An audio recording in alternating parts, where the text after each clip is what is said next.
Welcome to RPG Book Club, the podcast where we play a little bit of a video game and talk about how it makes us feel. I am Sam Allman. I might be Elias Sailor Eli Warren. And I'm Maddy Grace Webben. You put a weird emphasis on the am there, so I was just like, I'm unsure now. And today, we are not playing Subterracore. We're not even watching a movie kind of like Subterracore. We're doing it's nothing. So good. It's so good not playing Subterracore. We are playing an actual Japanese role-playing game. That's right, folks. It is based on a manga. It is made by Devel. If you look at the credits, it's a bunch of Japanese dudes and dudettes. It doesn't have the Halo guy in it, which, okay, I'll admit that's a shame. But we are playing. So far, I think one of the most normal games we've played on this entire podcast. Yeah, it's like the only second only to Chrono Trigger, maybe. I was thinking second only to Dragon Quest V. I think Dragon Quest V is more normal than Chrono Trigger. It's real good, but Dragon it's Quest like V's kind of weird though. I mean, most of the game, your party is only constructed via monster catching. That's not normal as far as JRPGs go. It's not normal, but I feel Chrono Trigger is weird, so it might be the most normal then. Maybe. Yeah, we haven't. Yeah, this might be the closest to like the platonic ideal of JRPG that we've ever played on this pod, because everything. Yeah, we played Final Fantasy, but it's Final Fantasy X, right? Like, yeah.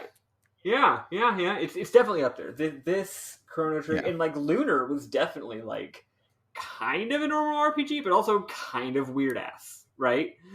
Mm-hmm. Yeah, it was.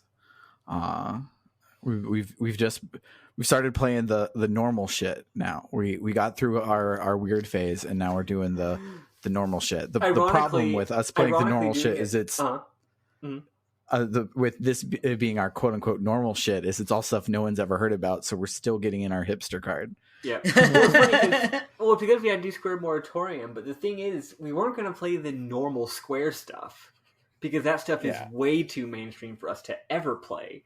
So as long as we were still doing Square games, we were like doing weird-ass Square games. But now that we're not doing Square games, it's like, okay, well, this game's completely normal and not avant-garde or weird at all, but also no one's ever heard of it. Yeah. Funny little combination. But yeah, what we are playing is Brave Story New Traveler for the PlayStation Portable.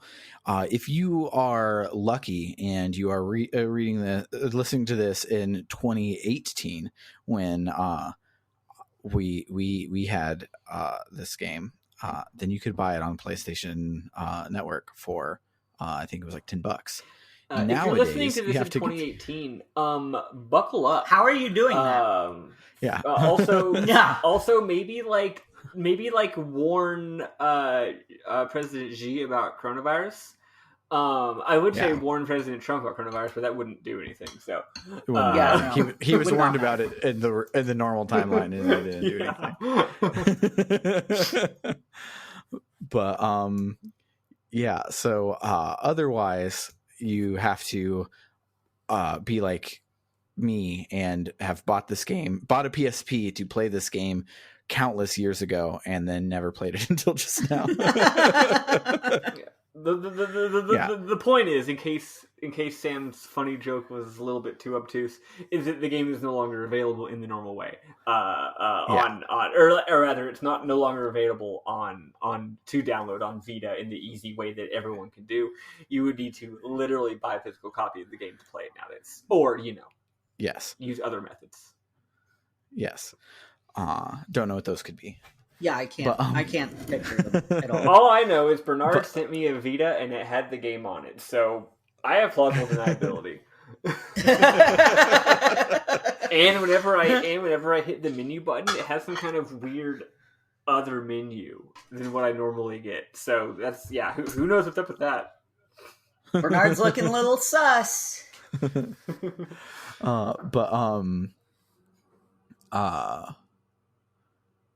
So this game is it's probably the hardest to get legally game that we've played besides Sailor Moon. I think Sailor Moon would take the cake there. Considering by a it was landslide. never put It was into never English. So I think once released is a little better than never released, but not by much. So apologies if you like to play along with us. If you want to play along with this one, you still should. But it is an expensive UMD that you have to play on the original PSP at this point. But it's great. So you have our permission to use alternative methods just this once. Yeah. Yes. As a special treat. Yeah. And Which, then as a special treat, you should, because spoiler alert, this game rules. It's good. Yeah. And then you should also buy the novel from buy it new from some bookseller of some sort, so that Wait, I thought it was based on a manga. Will get you. No, it is a novel. Oh, nice. Yeah. But yes, buy that at full price new if possible, and give them some ducats, and then plausible deniability your way through this game, because it's great. But before we get to that, I actually have an update. We recorded last week's episode 3 days ago, so we normally don't have any updates, but I do have a very important update. Summer asked me what to order. Marry you? No, I mean, actually, no, she never has. I asked her, but she asked me what order she should watch Dragon Ball Z in. Okay. And I was like, yes. that's kind of a big question, but the answer is Dragon Ball and then Dead Zone and then Dragon Ball Kai up until episode 42, and then Bardock the father of Goku, and then etc., and make your way through to watch all of the things, but the good version of the things that there's a good version of. So not making her watch 291 episodes of Dragon Ball Z, replacing all of that with Kai where I can, but still giving her the driver's license episode, still giving her the Otherworld saga, giving her Garlic Jr. saga, giving her all of the movies, giving her all of the stuff, just not making her sit through Icarus the Dragon, etc. But yeah, so I've been doing that the last couple of days and just cross-referencing and everything, all of the stuff for her to watch everything. I was toying on if I should give her the way that I consumed the media version, like start with Dragon Ball Z and then go back to Dragon Ball, because that's the way it came out in the States, and like try and find American release dates for everything. But then I was like, no, let's just do a chronological thing. And so there towards the end, it gets a little weird where it's like, so you watch Dragon Ball Kai all the way, except for the last two episodes. Then you watch all of Dragon Ball Super, and then Super Broly the movie. Then you watch the final Dragon Ball Z movie. Then you go back to Dragon Ball Kai and watch the final 2 episodes, and then start GT. And so there's this weird thing to like squeeze Super where it doesn't belong and stuff. But it'll be fun, and I'll be excited for her to watch her way through it. And I also warned her that like there now are like 5 canons for this, because the movies were never canon, and then and the filler stuff wasn't canon, and so then they made filler stuff based on the movies, and then referenced that in things that are also canon. And then Akira Toriyama made it even weirder by writing himself a sequel to Bardock the Father of Goku that can't possibly be canon because Bardock goes Super Saiyan.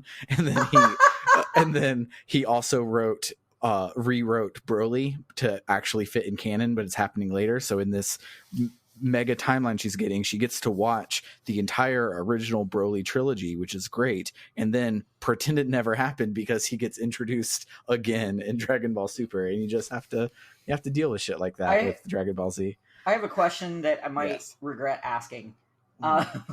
But I've heard the name Broly. I have no idea who that is.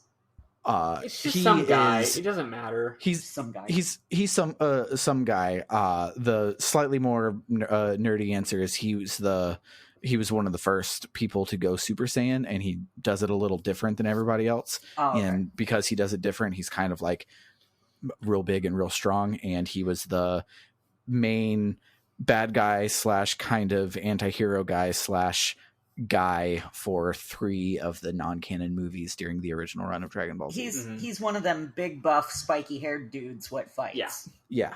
Okay. Here's the thing about he's like the biggest, buffest, spikiest actually. Here's the thing about Super Dragon Ball. Goku. And I say this with the utmost love for both the series and its fans, because Dragon Ball fans are pure souls, and Dragon Ball fucking rules. And I don't mean that in some weird ironic way. It's a great work of art. But all that being said, a lot of Dragon Ball fans, like every single character in the series has like fans and a fan base and characters who will buy art of that character and clamor for them to come back into the latest movie, or whine when they're not in the fighting games or whatever. And the thing is, I have no idea why, because most of the characters are like just some guy. So they'll be like, oh, Broly. They're like, oh, Broly, he's a fan favorite. And I'm like, how is he a fan favorite? He's just a big, strong guy that Goku has to fight. There's nothing to him. What is there to make him someone's favorite? I don't understand. Yes, I've noticed that too, because I have watched some Dragon Ball Z and some of the original of the Dragon Ball. Like, Goku has a personality, Vegeta has a personality, like all of the side characters like Chi-Chi and Bulma and Krillin, great personalities. There's a lot of characters in that are just big buff dude with no personality, except to antagonize Goku. Yeah, it's kind of weird. But yeah, like all the main characters are legitimately great, and if someone's like, oh, my favorite character in the whole show is Yamcha, I'm like, that's a little weird, but I respect it. But yeah, if someone's like, oh, I fucking love Broly, I'm like, I don't, okay, whatever. Or fucking Cooler, or like, there's a lot of characters in Dragon Ball, okay. Yeah, so they're all either a big buff guy or they're like some random wizard. There's also a lot of characters that are just some wizard. Yeah. So real alien. quick, I thought I would look and see if I could go through the sagas and sum them up with Goku fights blank guy, and you can. So he fights short guy, he fights old guy, he fights silver guy, blue guy, red guy. He fights old lady, fights guy with weird eyes, fights old green guy, fights young green guy, fights long-haired guy, fights short guy, different short guy, fights purple guy, then fights non-canon guy from anime, fights future guy, fights robot guy, fights green robot guy 3 times, fights ghost guy, then surprisingly Gohan fights crime guy. Love Crime guy. Gohan fights crime guy. Yes, and then it's another tournament. There's a lot of guys in that tournament. A lot of guys. He fights really old alien guy, fights big pink guy, fights little pink guy. Then, He fights the pink guy family for a while. I saw the big pink guy saga. Yeah. And is Frieza purple guy? That's purple yes. guy. Yeah. Yes. Frieza was purple guy. I saw the purple guy saga. But like most of what I recall of Dragon Ball Z, I learned from watching Dragon Ball Z Abridged. Nice. DBZ Abridged is good. I hate to admit. I've only seen the first season of it though. But it's good. It also tracks my the actual plot pretty accurately, despite being funny and silly. But yeah, no, and this has been the podcast. Let's remember some guys. Let's remember some guys. Here's oh my god! I just want to make that podcast now, where we just talk about some guys. And remember them, yeah. Me and Sam have said this many times, but one of the defining things about DBZ or about Dragon Ball is how many of the, at the risk of people at the risk of people thinking that I'm making a joke when I'm actually not, the show kind of has a radical vision of restorative justice.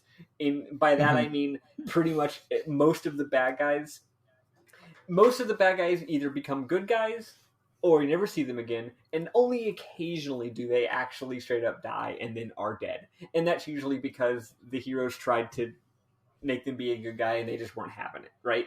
Like green robot guy.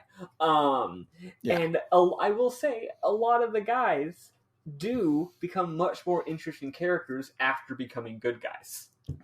A lot of the time, I like Vegeta a lot once he. And he became much more interesting after he became a good guy, right? Because it's like, wow, you're still angry and a jerk and annoying, but you're a good guy now. You're on the side of the good guys, but that doesn't mean you're going to stop having anger issues or being a jerk, which is cute. But a lot of the characters that end up becoming good guys. Well, it actually is kind of funny. The bad guys become much more interesting, well-developed characters when they become good guys. But a lot of the good guys become complete non-characters as they recede into the background because the plot has moved on without them. Such as Chaozu, such as Yamcha. Yamcha goes through the entire arc of bad guy to interesting good guy to good guy who's also there now. Yeah. It's so good, but this is not a Dragon Ball podcast. So I'll let Maddy real quick. I'm happy for you though. Yeah, this has been Let's Remember Some Guys, and now moving on to the RPG Book Club. Yes, this is our backdoor pilot for Let's Remember Some Guys with Maddy and Sam. Yeah. Sam just says, "Hey, remember the blue guy?" And I'm like, "Oh, great guy, love that guy." Great guy. Can I also participate, even though I don't remember the guys? You can, remember some guys. We can remember we could talk about we could do Twin Peaks, and you're like, oh yeah, there's Sheriff Guy, there's Detective Guy, Detective Guy, there's Doctor Guy, there's Hotel Owner Guy, there's Sweet Tries to Be Good Guy. There's Forehead Guy. There's there's Inside fucking James, man. There's Inside All the Time Guy. There's Weird Therapist Guy. Don't like that guy. Yeah, that guy's weird. Anyway, I'm going to briefly give my update. I had an update last week that I actually forgot to share, which is that I got my COVID vaccine, which is really exciting. Yay! I got it on Thursday morning. Very surreal experience. Going to a FEMA camp to get a drive-through vaccine. Very strange. It's like you're in a weird open, just a giant empty parking lot full of cones you have to drive around, and there's just a bunch of troops wearing military fatigues, but also yellow vests and masks and doctor uniforms, and it's very strange. Are they guys that you remember? Oh, there were a lot of guys. There was Soldier Guy. There was tells you when to stop your car. Tells you when to stop your car guy. Tells you whether to turn right or left guy. Doctor Guy. Lady Guy. They're all guys, but sometimes a guy is a lady, you know? Yeah, that happens sometimes. But anyway, it was exciting. And then the other news is that I finally beat A Realm Reborn. Which is fun. It took me forever. I felt like I was the closer and closer I got to the end. A Realm Reborn, do you mean you got through Praetorium? Yes, yeah. Okay. I haven't done all the other bullshit yet. Because at the end there's a lot of credits, and then at the end they're like, in the end it really was A Realm Reborn. Anyway, quick 1 minute review of it. The main story quest sucks. It's just not good. It's not interesting at all. I know everyone says it quote unquote gets better, but I didn't think that meant it was just bad. I don't know. Everyone's like it's one of the best stories in all of Final Fantasy, and I'm like, this part isn't. This part, A Realm Reborn is not. Heaven's Word is where it gets good. I wouldn't even call it a bad. It's just there's no there. It's just nothing. It's just Yeah. You go get some crystals and you defeat the big bad thing, and that's literally it. Okay, I was disappointed. If everyone now, if people had told me no, like you're gonna fall in love with the world and the activities are fun to do, and some of the NPC writing is really really good, and some of the side quests are fun, but the main story quest is like literally a non-event. Like if they could have been told more you that. clear about that, okay, well no one did. I'm sorry. Anyway, the point is, by the time I got near the end, I just not only did I not want to do like watch the cutscenes, I also like didn't want to do the dungeons. I was just like, I don't care. I don't want to go to a dungeon where I don't know what's going on because everyone else in my party has already done the dungeon 50 times. And I just follow them while they do the dungeon. It's not fun. But do anyway. you believe in Eorzea? Anyway, it was really fucking annoying. But everything else in the game I loved, so that's why it took me so long to get through ARR, because I kept being like, okay, what if I went and filled out my hunting log? Or what if I gained 10 more levels worth of fishing? Or what if I did literally anything else except for the main story quest? However, I am pushing through it mostly because I am tired of the same old areas. I want to go to new areas so that I can find more places to fish. Also, I may or may not actually get into botany and or culinary. That way I can have more things that aren't the main story quest to do, because that's how I roll. But yeah, I am pushing through it, and I will say the in-game loot grind type stuff is actually very interesting. I like the way the systems interconnect. It's quite cool. Here's the thing. A lot of this game can just become a checklist. A lot of the game already is a checklist. The game's like, hey, this quest is literally go and do these items on a checklist. And maybe that involves fighting a guy, but it's not difficult or anything. But the parts of the game that aren't checklists, I am not going to turn them into checklists. For example, if the game is like, you need to go get this fish, and if the game doesn't tell me where the fish is, I'm not going to go look it up on the wiki. Because if I do, then I'm just turning the game into a checklist. Does that make sense? Mm-hmm. Yeah. The whole point that's fun about fishing is that you discover the spots for yourself, and then you see what all the different fish are. And then later, when the grand company in Limsa Lominsa tells you that you have a provisioning mission to get this special fish, and then you go into your fishing log and you already have it in your log and you already know where it is because you already explored and found out, you feel really good about yourself. Or alternately, it says that the fish appears in this river and you're like, oh, I know where that river is. And then you go to that river and you just fucking do mooching and you figure it out. And then the fish is called a trout. So you equip the lure that's good for trouts. Like, that's fun. And if I just went on the wiki and it was like, oh yeah, go to this one spot and mooch a carp, I'd be like, okay, well now I'm literally just following a list of instructions again, which is annoying. So the point is, FF14 rules. But boy, you gotta push through the dungeon sometimes. I am H. Yeah. Oh. Yeah. The one thing I did like about the main quest of A Realm Reborn is the whole game you're doing World of Warcraft dungeons, and that's fine. But they squeezed in somehow in the trappings of a MMO, a Final Fantasy dungeon there towards the end, and that blew my mind because I had never seen Which one? That sort of thing.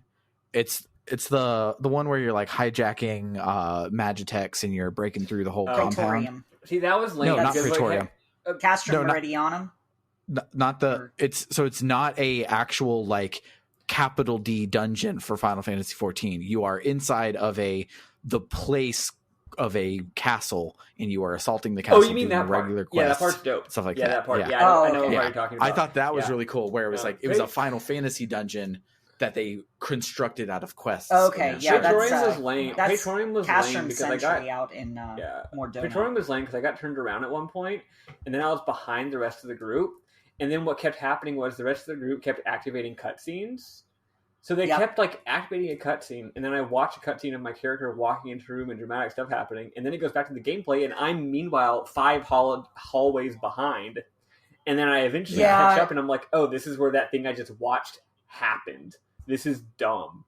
Anyway, that happened to me too. That's the problem with new players coming in, because the ones who have done Praetorium over and over and over just barrel through it. Yeah. Like there are points where they won't even attack the mobs. They'll just have you. Oh, that was the entire just time. going Everyone just through ran to the through next the entire part. thing, didn't fight any enemies.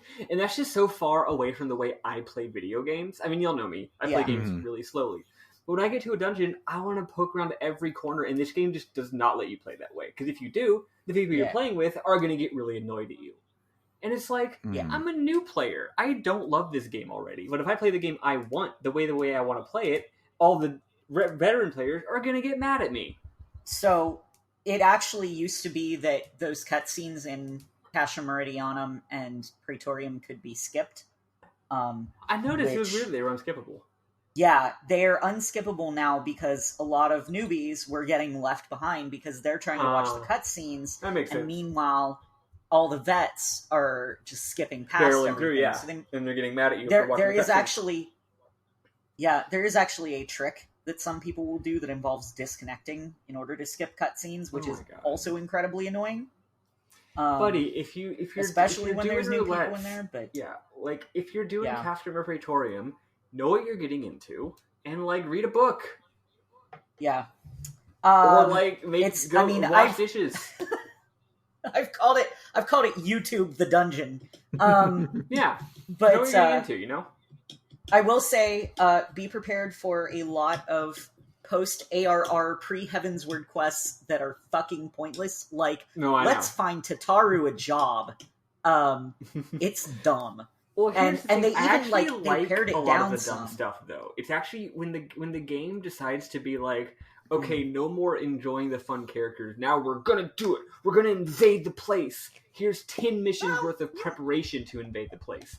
That's the part You might where I enjoy get find bored. Tataru a job. That's the part where I get bored. Whereas it's like, here's a little, like, yes, it's annoying that you have to do it, but here's a little side quest involving a named character, and the writing is really cute. I'm like, this I'm down for.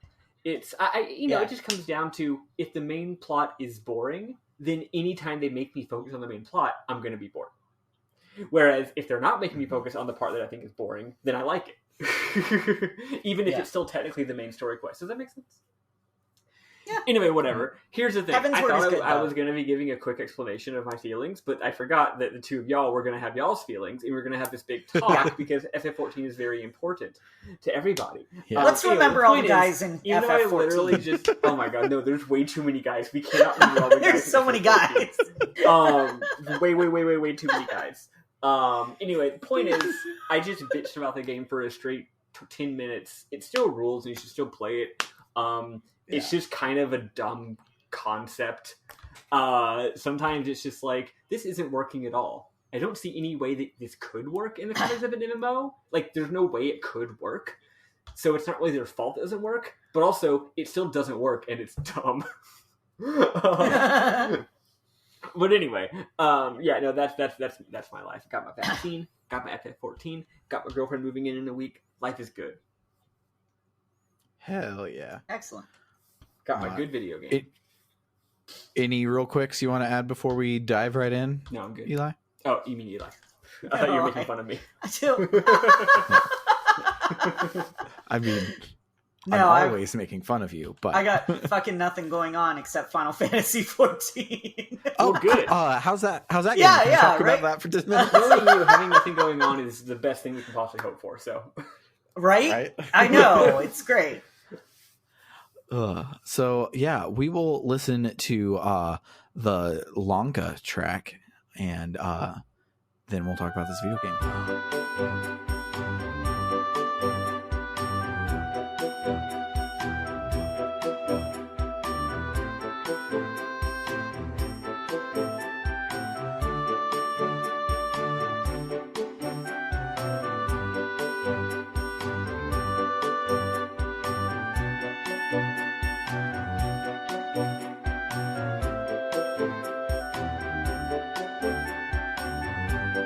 alright, so we turn this game on. I will say, just heads up, if you're going to play this game, you should probably do the thing that I didn't do and still haven't done, though it's on my to-do list. You should probably go online and look up the manual, because this game has some mechanics that it doesn't really explain. So go ahead and look up the manual. So anyway, I don't know what the game's manual looks like. I don't know what the game's box art looks like. I didn't look at nothing. I just clicked on the game and played it, right? So the intro shows a bunch of dramatic shots of a dragon, and then it shows all of our characters. The intro video makes it seem like the lead character's name is called Traveler, which is funny because he does have a name, but you also can rename him. So I guess sure he's the Traveler. And also there's a girl named Mina, which homosexual reference. And then there's a whole bunch of dragons. That's it. So then we get to the main menu, where we already know that we're in for a fun time because the options are new game, continue, and Goldfinch Wire. I obviously click on Goldfinch Wire because I'm like, what the fuck is this? And it's like, welcome to Goldfinch hunting quest minigame. You don't have any save data to load. And I'm like, that's right. So that's fun. We have a side quest in this game that's important enough to have a main menu option. Oh, no, it was like trading goldfinches with other players or something like that, which is like, it's really funny when a game that like literally nobody played has like multiplayer options. It's like, dude, you're lucky enough if one person buys this game, much less two. It's cute though. Anyway, then we get to name our main character. We get to name our leading boy and leading lady. Because I was gonna do the joke I always do, where I name the main character Goku, in all caps. But I decided I was getting a little tired of that. Also, the main character didn't look like a Goku. He wasn't as big stupid adult. He was a big stupid child. So I named him Tai from Digimon. And then I named the leading lady Mimi because I wasn't sure if he and the girl were sisters or were siblings or not. So I named the leading lady Mimi because of course I couldn't name her Saya because that might be really weird. If it turns out Sora is girlfriend and Kari would be sister. So those two Kari, are off the table. So I obviously wasn't going to name her Kari because that would be really weird if it turns out that they were girlfriends in the game, right? In case you're curious, right, we should probably tell the players what the characters' actual names are. The Mimi is actually Miki. Miki. And who is the main character? Tatsuya. I misclicked a button and ended up putting a B at the beginning of his name, so I changed his name to Butsia. And Miki is Monkey. Nice. So we've got Butsia and Monkey, or Tai and Mimi, if you're me. Yes. So anyway, so we start the game. Prologue. Doorway to Destiny. Then I wrote in my notes, wow, W-O space, then wow. These graphics are beautiful, is what I wrote here. They are beautiful graphics. The graphics are really fucking good. So anyway, so set the scene. We've got a modern day looking world, a modern contemporary world in a city, and you've got this park. And a young boy and girl are sitting on the park bench, and they're in front of a fountain. And the graphics are beautiful, very softly lit and richly textured. It's that certain combination of like sort of softness and looseness. It looks a lot like Persona 4 Golden, TBH. So anyway, so the boy is playing video games on his. He's playing video games, which is kind of funny. Also, a cute ugly dog is there. Mimi says she loves spending time outdoors, quote, for a change. Tai literally doesn't even notice because he's playing Game Boy Advanced. She says, we promised we'd help her take Kratos, that's presumably the dog, for a walk. We say, just one more level. And then she starts to blab out her schoolmates like a girl. And then a frog shows up, and Kratos chases the frog away. And then Mimi runs after the dog, and she screams. Oh, and then you hear her scream. And then the dog runs back and tries to get Ty's attention, like, hey, Ty, something bad has happened.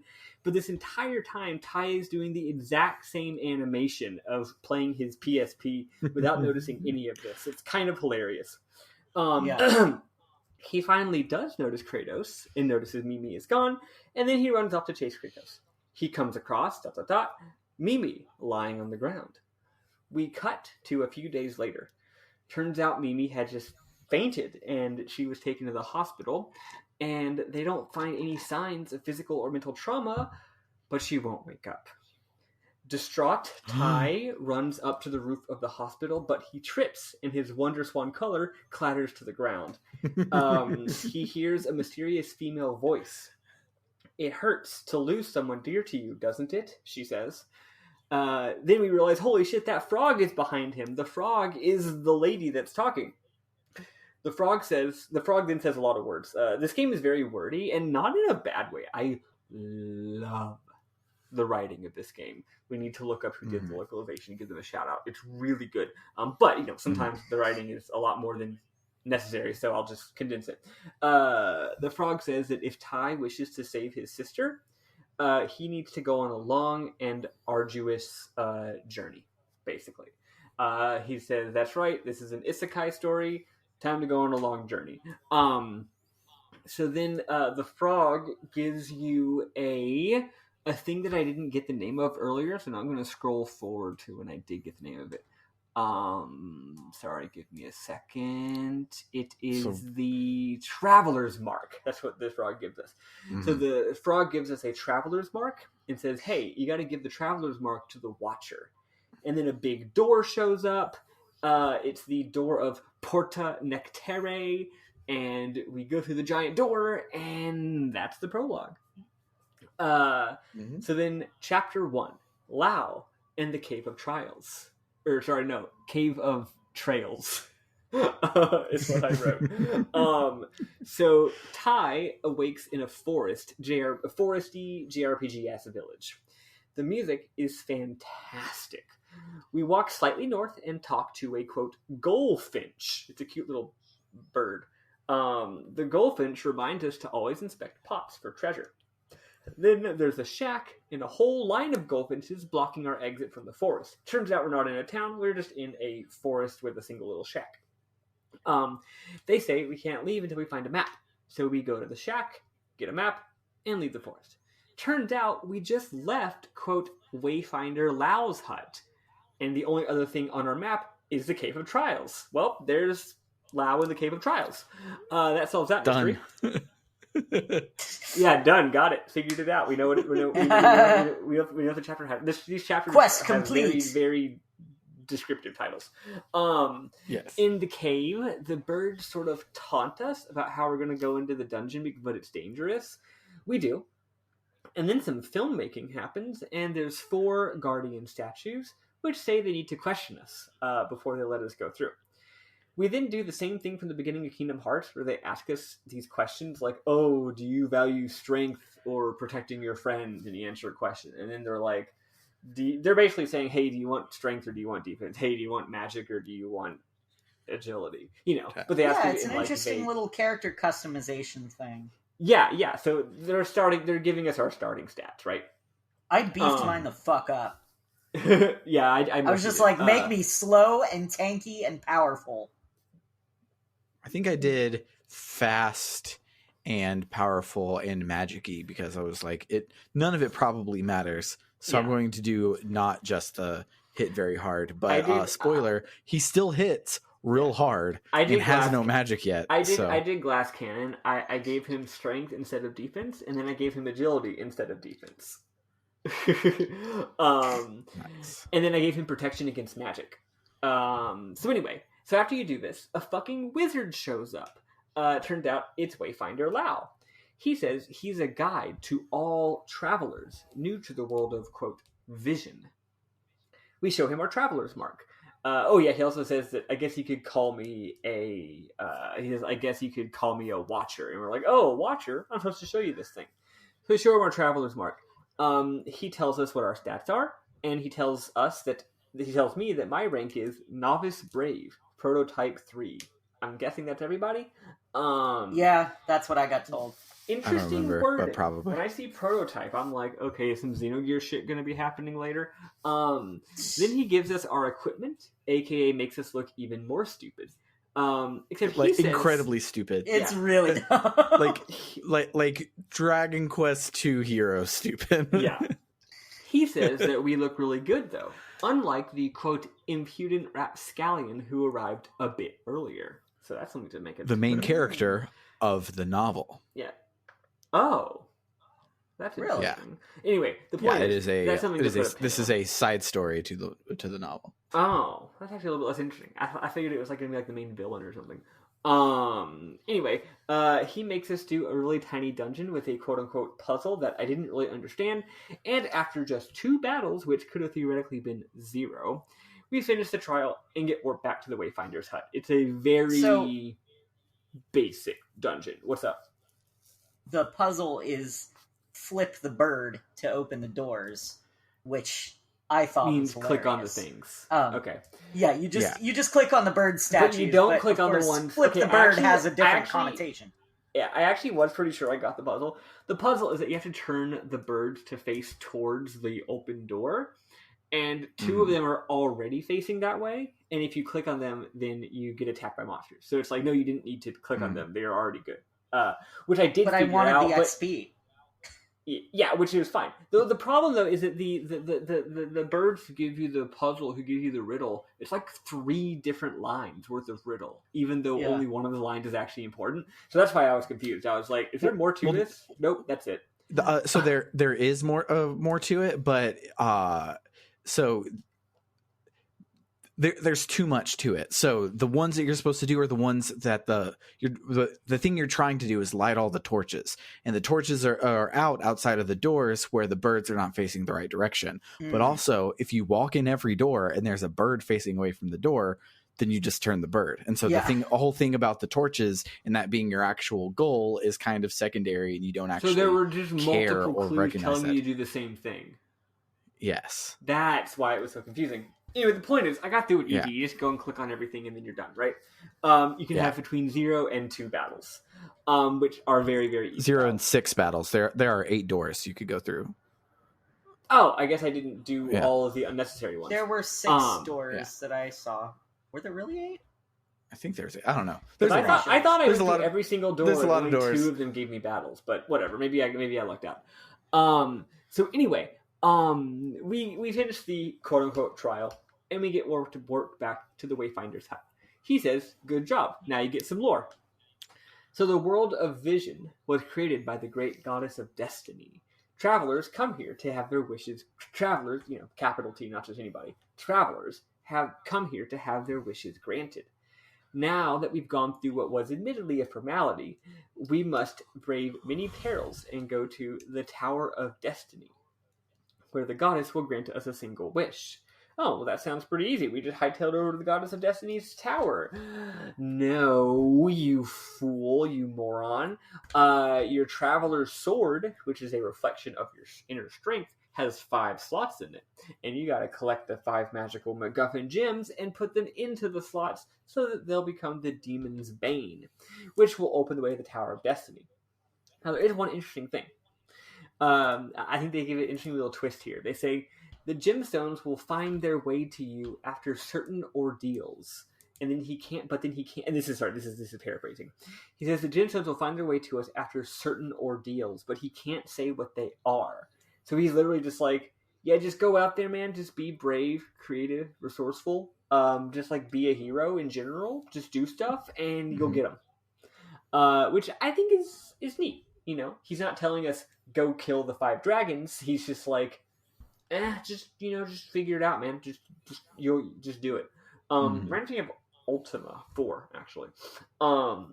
Anyway, he says something to the effect of like, the point of being here is to kind of just like meet everybody and learn from everybody. Yeah, and exactly. Become a better person. Grow and as a person, you and then you'll that, get there. You'll get your rewards. Any whoomst. We rest for the night. And as we part the next morning, he gives us a final bit of advice. Each time we and this is really interesting. I'm looking forward to this. Each time we located a gemstone, we will be allowed to return to our original world, 1 time. We should use this chance to visit the person we miss most. Then he says that the mirror of truth and the star sigils will open the way home for us. Okay, sure. He then says, get thee to the town of Lanka. And he teleports us away. Then he muses, ... a second ... What could it mean? Chapter 2. That's it. That's chapter 1. Pretty short chapters. Chapter 2. You did it. Lanka's sweetheart. So we already know about Lanka. Now we try to find the sweetheart. We awake in another forest with a new great piece of music. This is the one... No, we haven't played this one yet. It's here that I realized that the circle button lets you run really fucking fast. Yes. Anyway, we see a girl being attacked by wolves. She's run pretty at tough. the speed of Sailor Moon. Yes. One thing I like here is that she's not like, oh no, she actually does literally call herself a damsel in distress. She's like, hey kid, don't you know a damsel in distress when you see one? But actually, she's doing just fine. She can fight the wolves just fine. It's just that they can call friends. So it's just too much for one person to handle. It's actually too much for two people to handle. And after fighting them for a while, Lao teaches us that we can emit a blinding light from our sword to escape from a battle. So here we see something the game's going to be doing a lot, which is contextualizing and narratizing things that are just JRPG tropes that most games don't bother giving narrative justifications. So most games just like, you press the run button to run. But on this, it's you press the run button to emit a special blinding light from your sword that throws the enemies off so that you can run, which is kind of cool. Anyway, so we do that. We learned that her name is Yuno, and you don't get to rename her, and she lives in the town of Lanka. We exchange pleasantries, and she realizes that we don't know shit about shit, and we have a magic sword, so she intuits that we're a traveler. She's never met a traveler before. She invites us to stay at her mom's inn. Oh, also, she is as well a kiddo. Same as us. Okay, first of all, Yuno is adorable. She's so cute. I love her. She gets even better. Oh yeah, I accidentally played a little bit too much this week because I was mistaken. Eli was like, when do we stop? And Sam was like, save right after you get to chapter 3. And I was like, save right after I'm done with chapter 3. Got it. So I played like a third of chapter 3. So it turns out she gets even more adorable. Oh my gosh. So she's a cat girl. And the graphics are really good, and her ears will like twitch while she's talking. So good.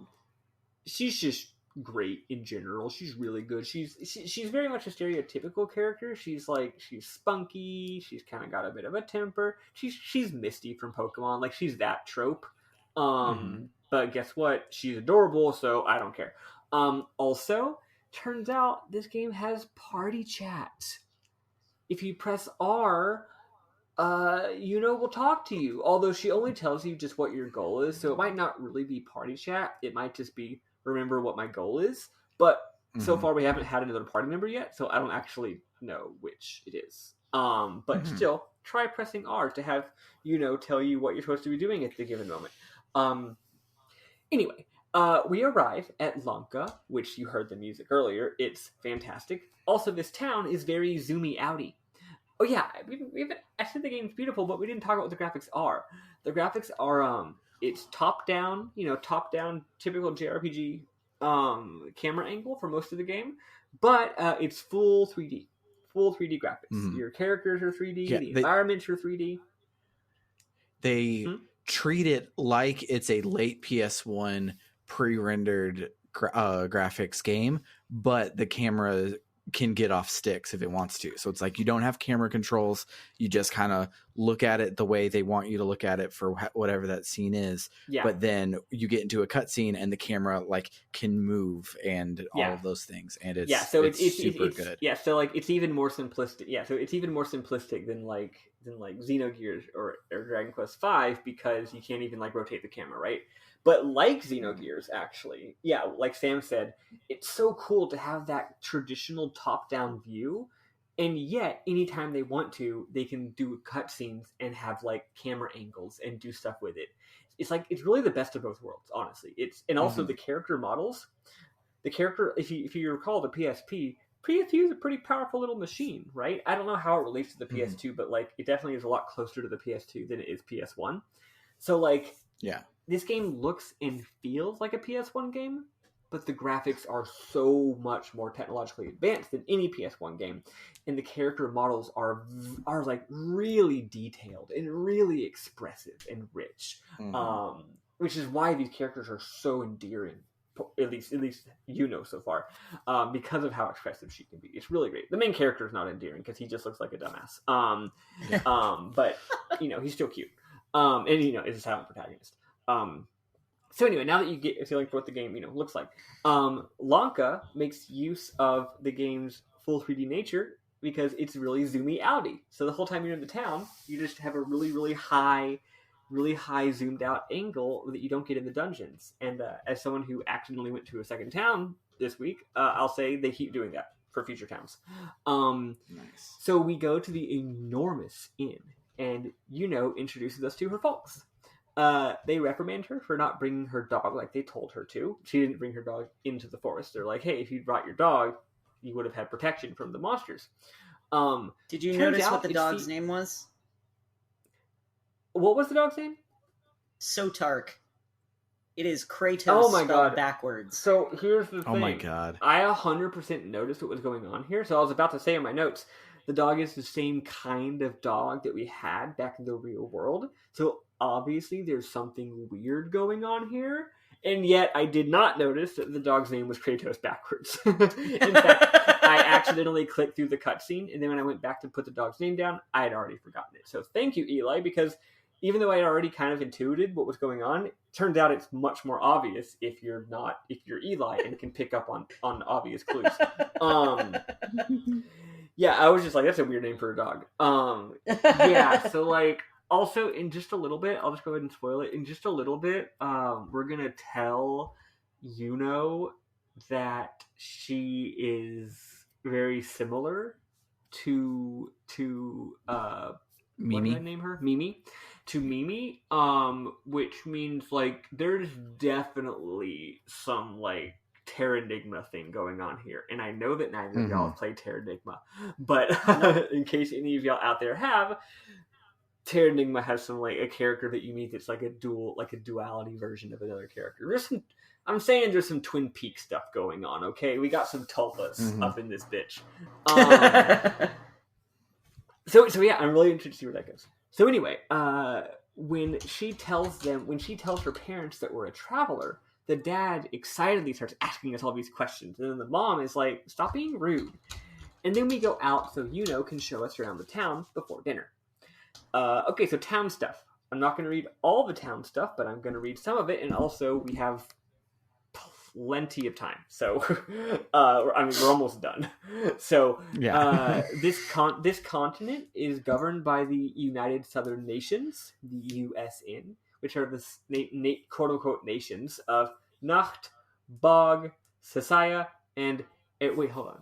Let me scroll down. Sasaya versus Sakawa. Okay, never mind. I was confused. I was going to make a joke about how each quote-unquote nation is just a little town, but it's actually not true. Never mind. Sorry. So yeah, Nacht, Bog, Sasaya, and Arikita are the four nations. There's a race or group of people called the, quote, Highlanders, who are descendant from the, quote, fireworms, aka dragons. It turns out there's some lore. It's so I ended up getting the cutscenes in reverse order. I got the optional cutscene about Highlanders after the required cutscene about Highlanders because I was exploring. So it turned out that dragons helped to guard the goddess while she was creating the world. And as a reward, she sent them down to Earth in the form of men who settled the Highlands. So a Highlander was originally basically a dragonborn, right? But now a Highlander just means someone who is the guy literally says that the word Highlander is synonymous with someone being brave and strong. We'll learn more about the Highlanders in just a second. So now for the races. There's a lot of races.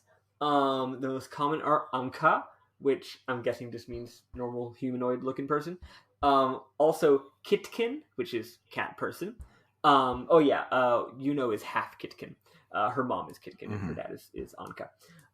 There's Waterkin, which we meet one in just a second. They kind of look like the dolphin guy from Xenogears. Remember the dolphin guy? Oh, I love the dolphin guy. Let's remember some guys. There's also Beastkin, who are what you'd expect. They're big furry dudes. There's Karulakin, which I don't think we met any of those this week, or if they did, I didn't notice. And then there's a small minority of creatures called Pankin. Yeah. So then we explore some more, and we get to an actual required cutscene. We go into a building with a little emblem on it, and it turns out this is the local branch of the Highlanders. They're a international organization. Initially describes them. She says that they, quote, keep the town safe. Sort of. And I'm like, that sort of is a little bit interesting. So then we, it turns out that the Highlanders, if this game was going to do it turns out the Highlanders are bad actually twist, it wouldn't surprise me.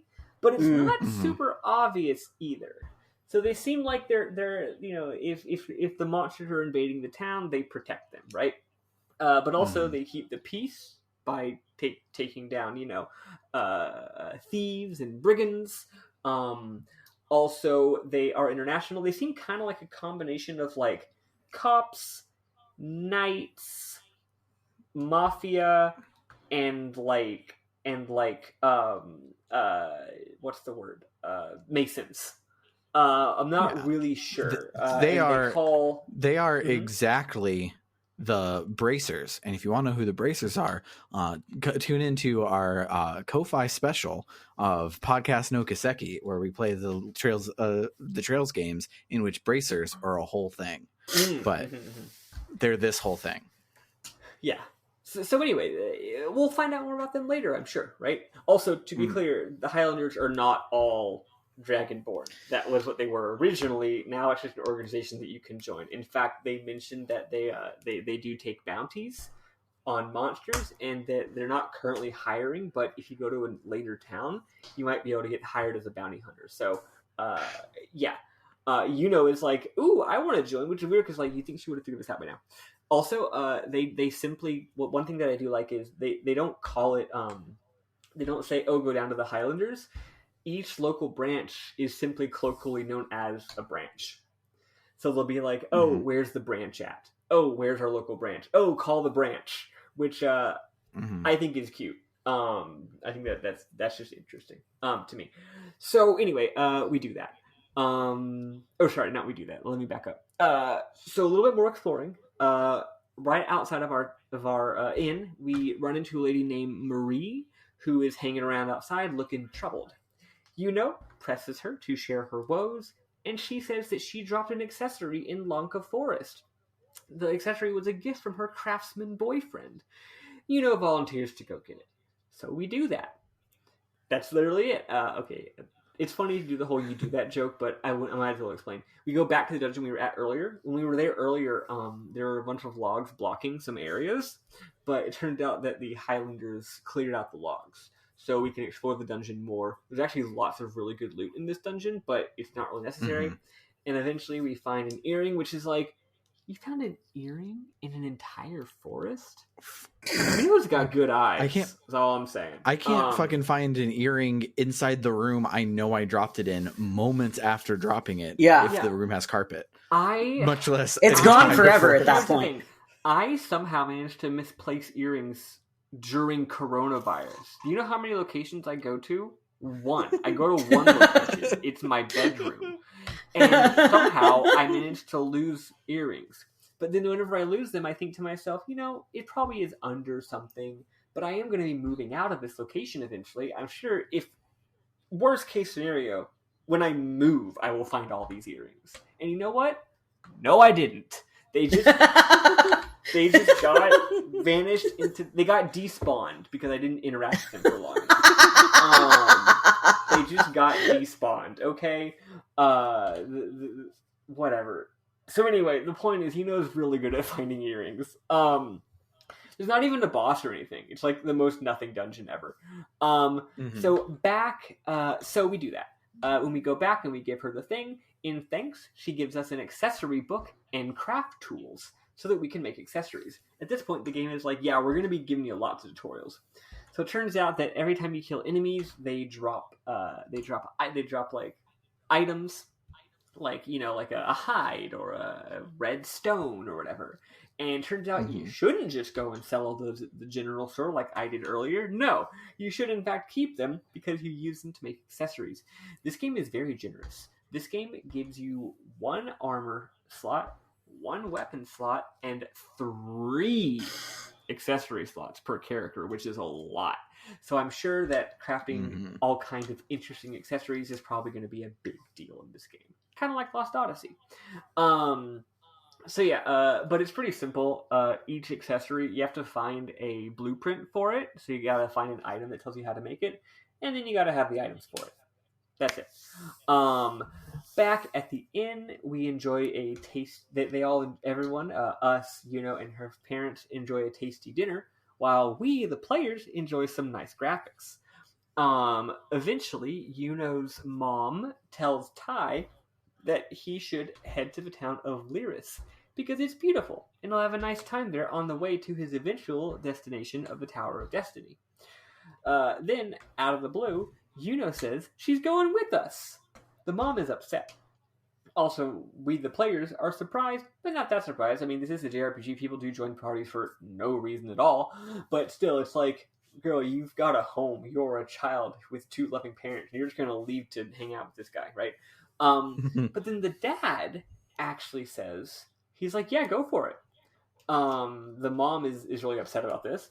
And then he says, no. Like, my dad, says Yuno's dad, so Yuno's grandpa, he says, my dad, before I was born, once journeyed with a traveler. And he told me that if I ever meet a traveler, I should drop whatever I'm doing and go follow them, because the journey will give you something amazing. That's paraphrasing, but yeah, he's like, you'll get something really valuable out of the journey if you go with the traveler. So you should do it, he says to Yuno.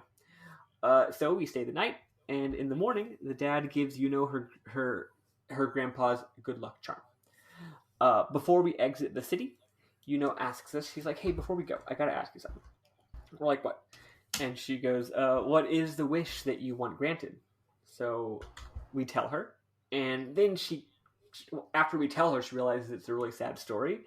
So then she, like a normal human being would, she feels bad for bringing it up. Sometimes you're like, hey, how are you doing, man? And they're like, oh, I'm doing shitty.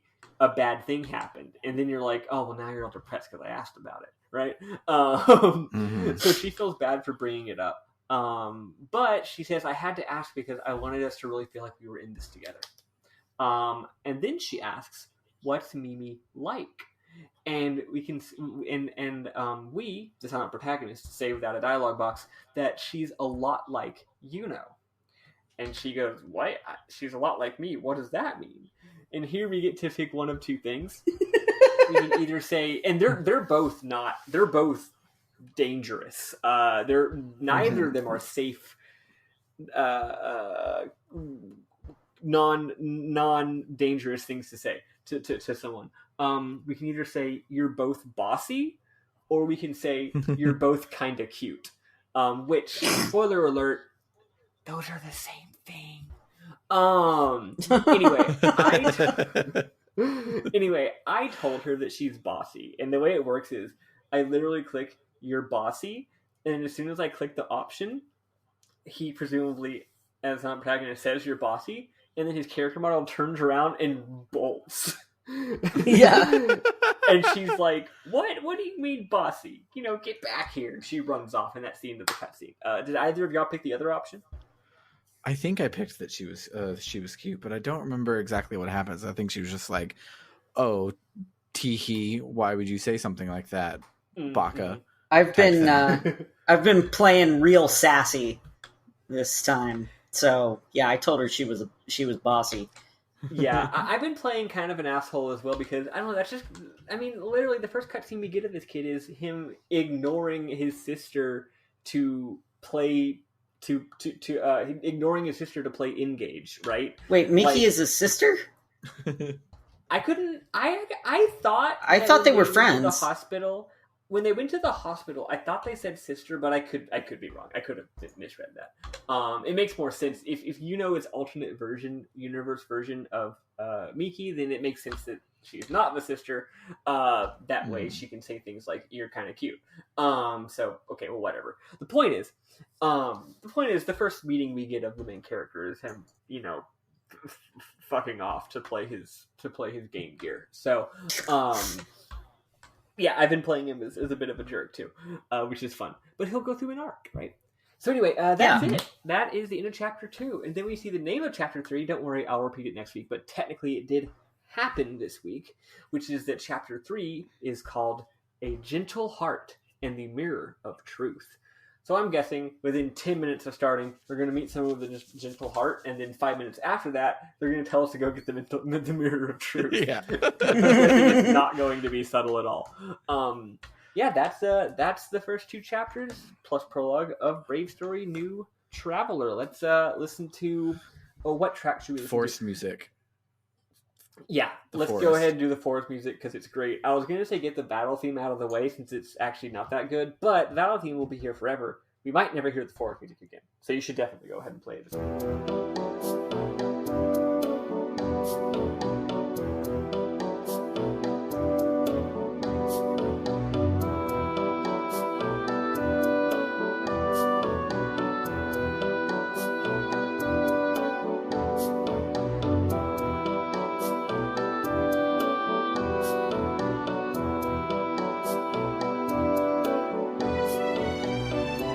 So the first thing I want to talk about, because we talked about it a little bit before we started recording, and I wanted to mention it again, this game does a weird thing, and there's no reason for it to do this weird thing. It does nothing for you as a player besides it's just fucking cool, but you level up mid-battle.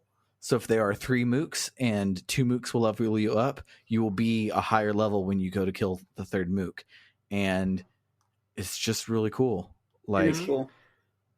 like you can't plan around it, because like if you were like almost to the level where you would be level 5 and to face the next boss, you would just fight one more random battle to level up and then go face the boss. It's like you can't ever plan on that doing anything, but so all it does is like a windfall if you're not paying attention to what your level is, and you're just like, oh, I'm going into this fight, oh, now I'm a badass because now I'm a level higher and I'm going to win this fight more and better. And it's also if you come across a particularly hard fight and your party members are dying, you're still getting experience despite, like, even if someone's dead at the end of it, you're not just losing out on all that experience because you're dead. That's true. That's true. Yeah, like if you have a glass cannon that takes down 6 of the 7 monsters and then dies on the 7th monster, they're not suddenly nothing. Yeah, they're there for 6 of them. Actually, while we're on the subject, I want to briefly mention something. Isn't it really a mem-mom? It's something that happens next week, but I'm going to go ahead and mention it this week. So the game doesn't talk about all of its mechanics a whole lot. It's got a few. Mm-hmm. Actually, wait. We haven't even talked about how the battle system works. I'm going to very quickly give a quick rundown of the battle system. Don't worry, it's very simple. Also, I guess this is something I like about the game. I'm in Mom. I really like how the game does Dragon Quest style first-person viewpoint when you're selecting your moves. Like, if you play a Final Fantasy game, you have a third-person view of your characters and their characters lined up in a line, looking at each other, doing their animations. Whereas Dragon Quest is in first person, where you just see the enemies, and when you attack them, it's just implied that you hit them. This game does what Dragon Quest VIII does, whereas you see all the enemies in a first person head-on view doing their really, really cute little idle animations. Great enemy animations in this game. But then once you pick one to attack, then you see a little animation of your character run and hit them, and then it goes back to the first person view, which is cool. The fact that it looks a little bit like Dragon Quest visually tips you off that the game is definitely going for a bit of a Dragon Quest-y thing. So the battle system is very simplistic. You pretty much at this point, you're just mashing X. But your main character can attack, you can defend, you can use items, you can run. The other character, though, she can use magic, which has a special bravura techniques. We are going to learn Bravura's. The characters mentioned that we're going to learn magic later. We just haven't yet. The only Bravura technique we have so far is heal because she's a girl, and she does less damage with her bow. I like how in game mechanically, she is definitely you're a girl, so you have to do less damage and heal. But in the plot, she's portrayed as 100% competent, which is funny. Anyway, anything else? The final thing is this game has dual techs, which is fun. But here's the thing about dual techs. We only have one so far. It's really good. If we use it, it's Tai and Yuno. Tai attacks and Yuno steals. So it's a steal and attack at the same time, which is the only way to steal. There's not a just steal move, which is weird. But here's the thing about dual techs. It only uses the character who is the character you're currently controlling's turn to do it. Which makes no sense. But, so when it's Tai's turn... Sailor Moon style. Yeah. So when it's Tai's turn, he selects the steal hit move with Yuno, and then he hits them and Yuno steals. And then when it's Yuno's turn, she can select the dual tech with Tai, and she steals, and Tai attacks. You can do it both times, which again does not make any sense. It does use MP both times for both characters. Final thing, this game's MP is called BP, and it goes up when you attack. So you're self-replenishing, which is really cool. Every time you attack, your BP goes up, so you can be very freewheeling about it. It's very, very modern kind of game. It's not, even though it looks like Dragon Quest, it's actually a lot more modernistic in its design. And then the final thing is that if you attack consecutively, it says how many times you've attacked in a row, and a little multiplier counter counts up, like starts off at 1, and then it's like 1.1, and then it's like 1.2, then it's like 1.3. That is how many BP you get every time you attack. So if you attack a bunch simultaneously, you get more and more benefits from it. It might also like do more damage or something. I don't know.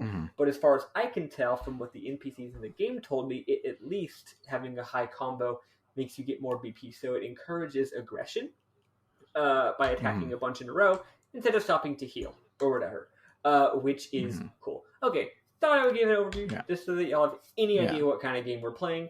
Also, that kind of covered some things that I like about it. But here's the thing from next week that I do not like. This sucks and I hate it. It's not really a big deal for the record. I'm just being extra.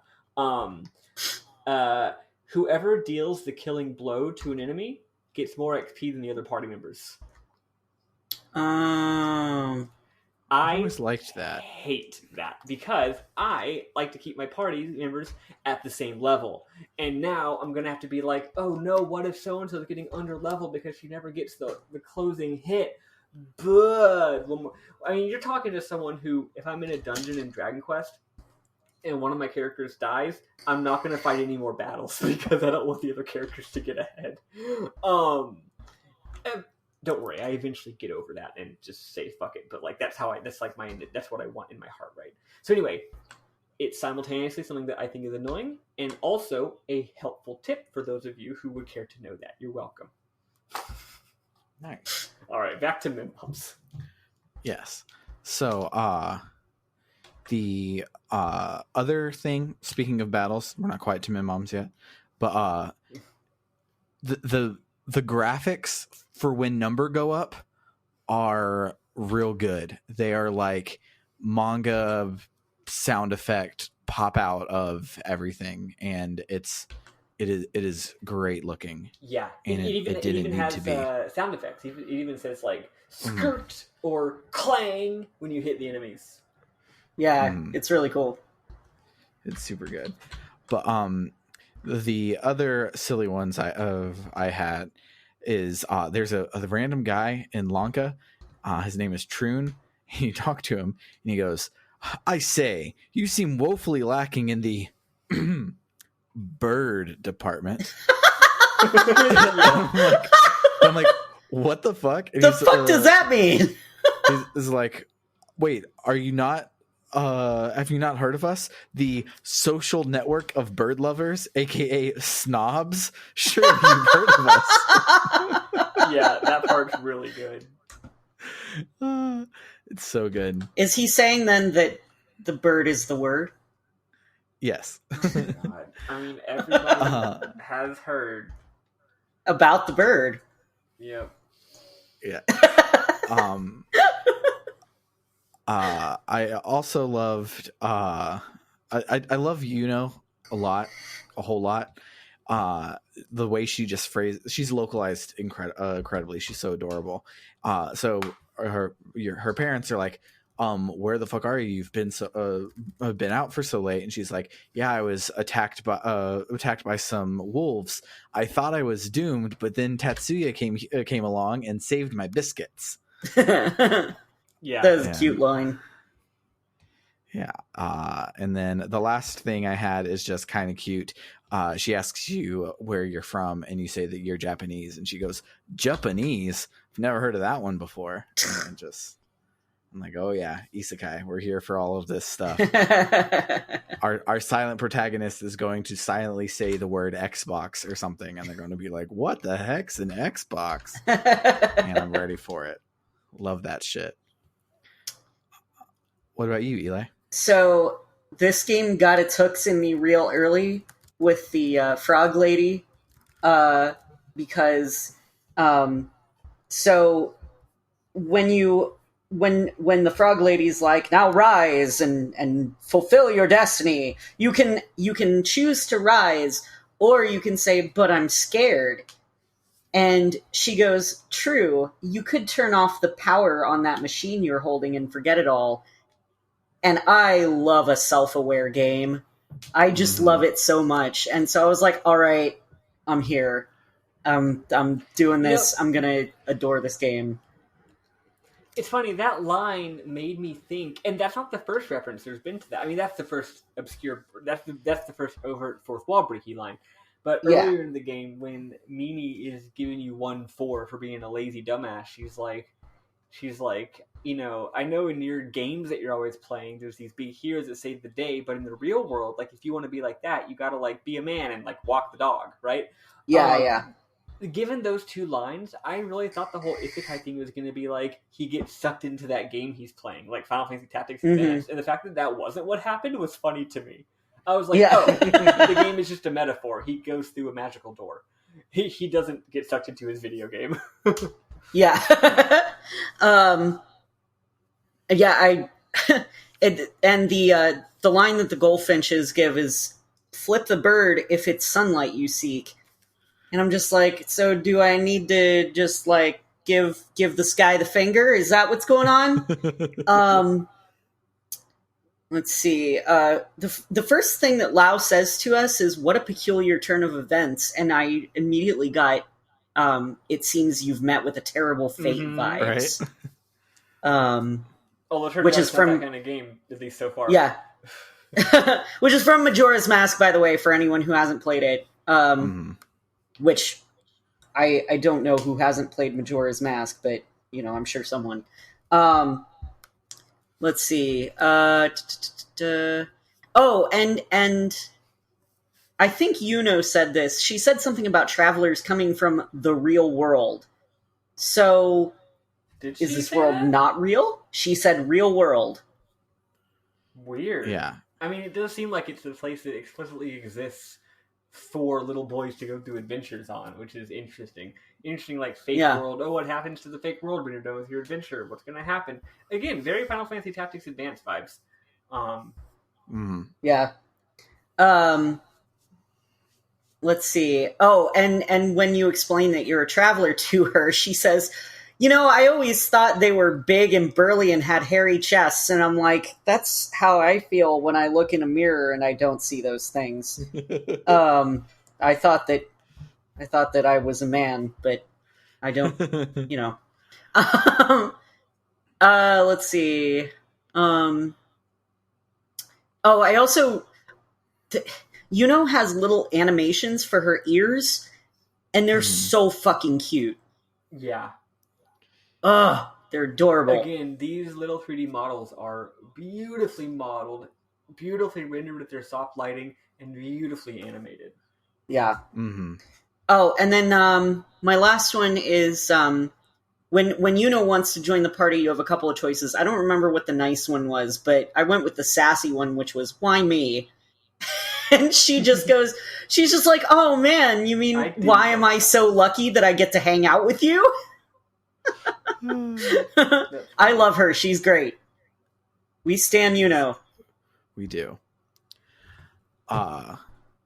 So this is unrelated, but kind of related, tangentially related. So I've been listening, as I said a couple weeks ago, that I've been listening to a lot of the Insert Credit podcast, and there was a question on one of the episodes. They're like, "What are losing by the fact that our last real handheld console for this the Switch is kind of it's like a regular home console. It's not like purely I think about this question handheld."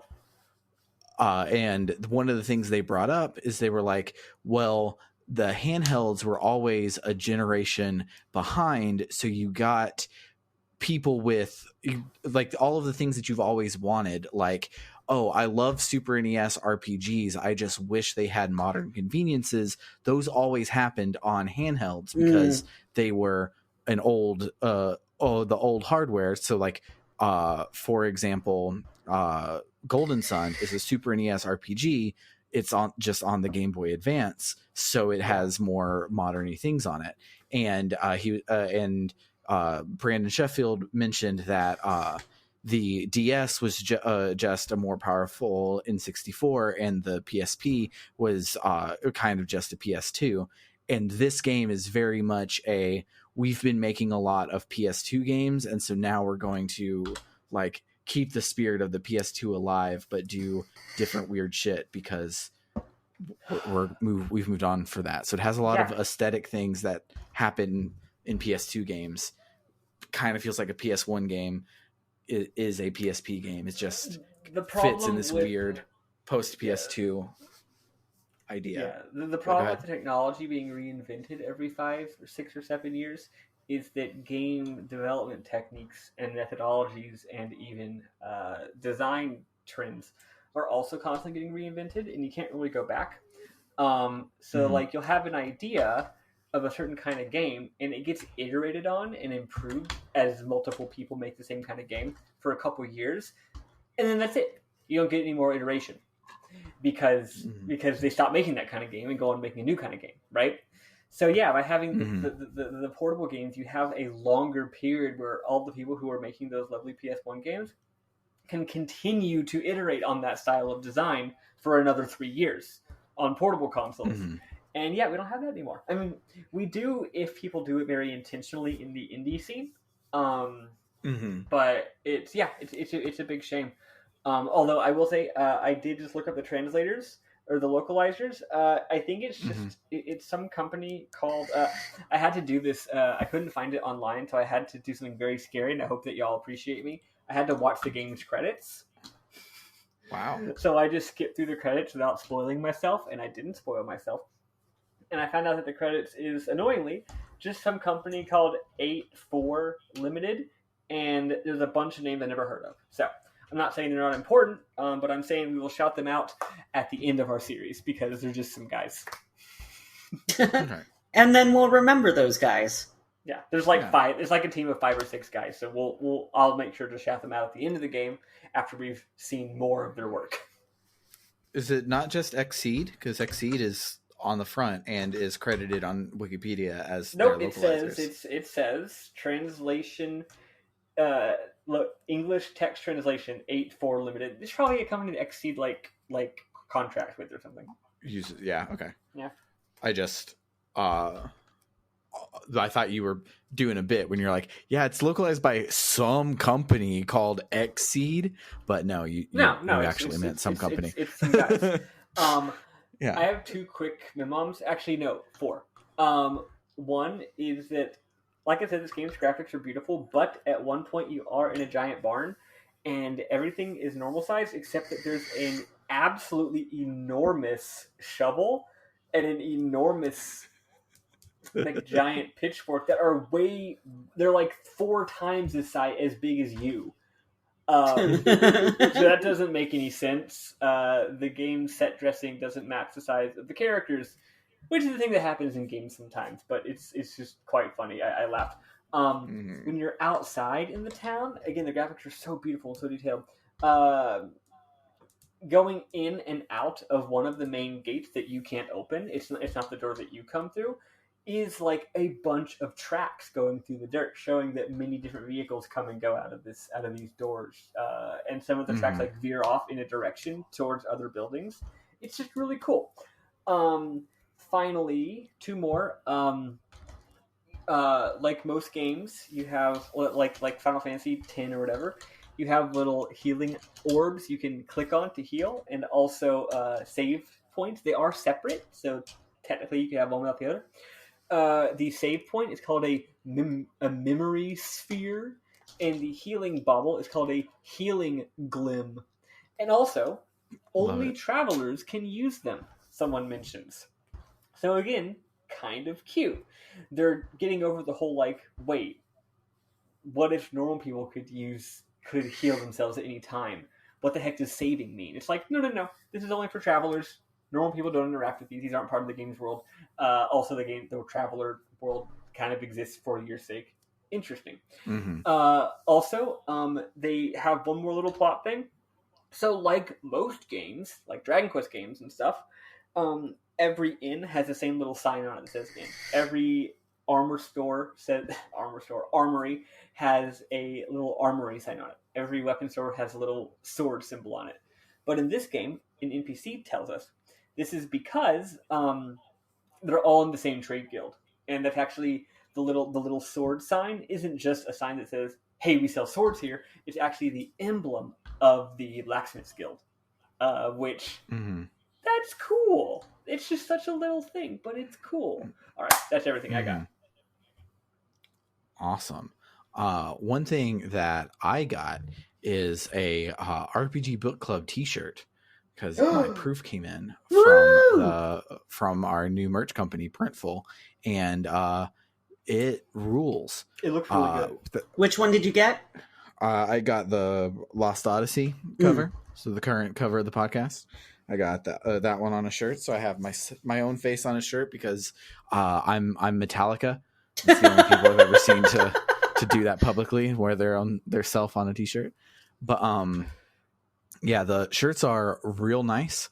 If you would like one, you can order them from our shop at our website, which is just www.rpgbook.club. Click on shop, and everything is right there. I'm gonna get one of the person shirts at some point because I've never had my art on a shirt.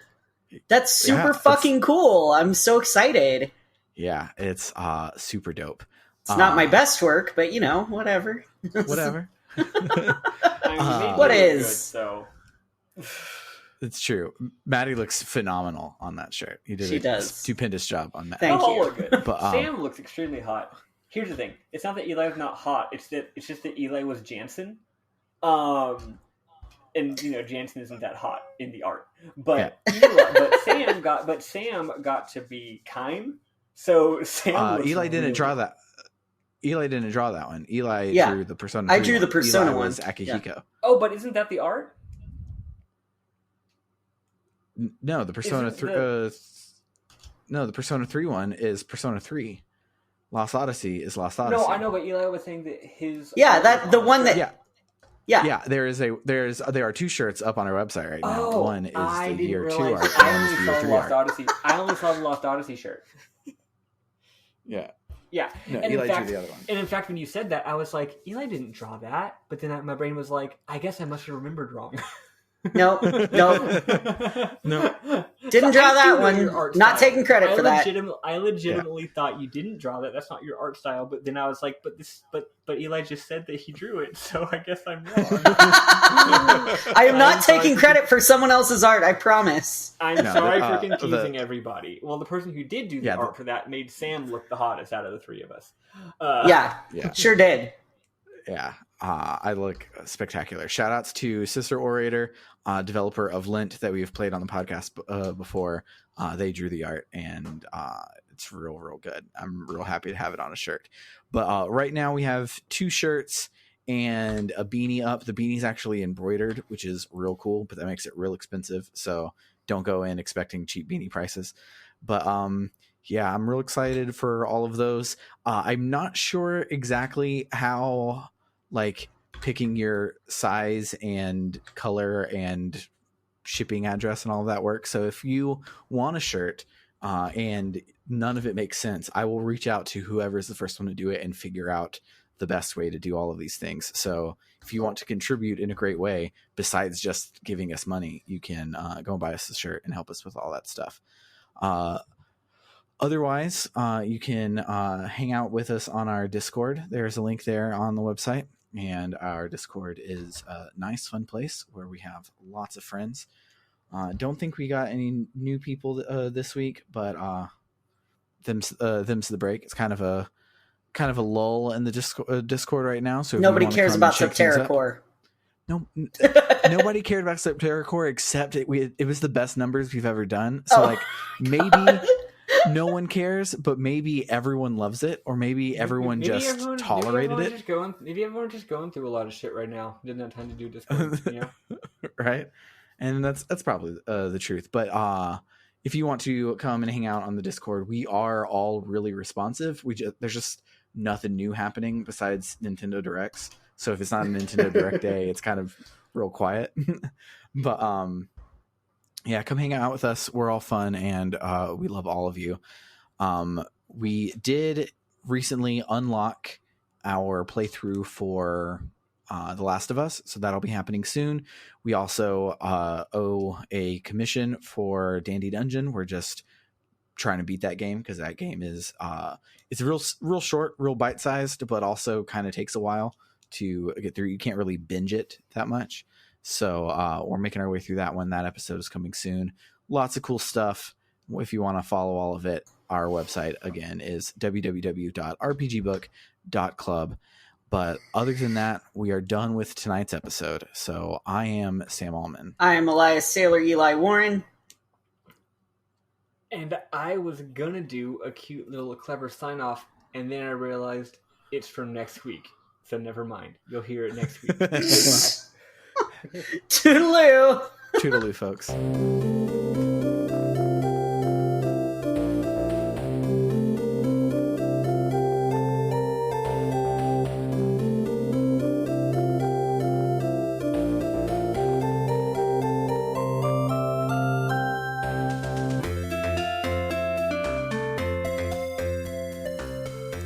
So I think I found the reason that Eli likes games. And it is all related to the running animation.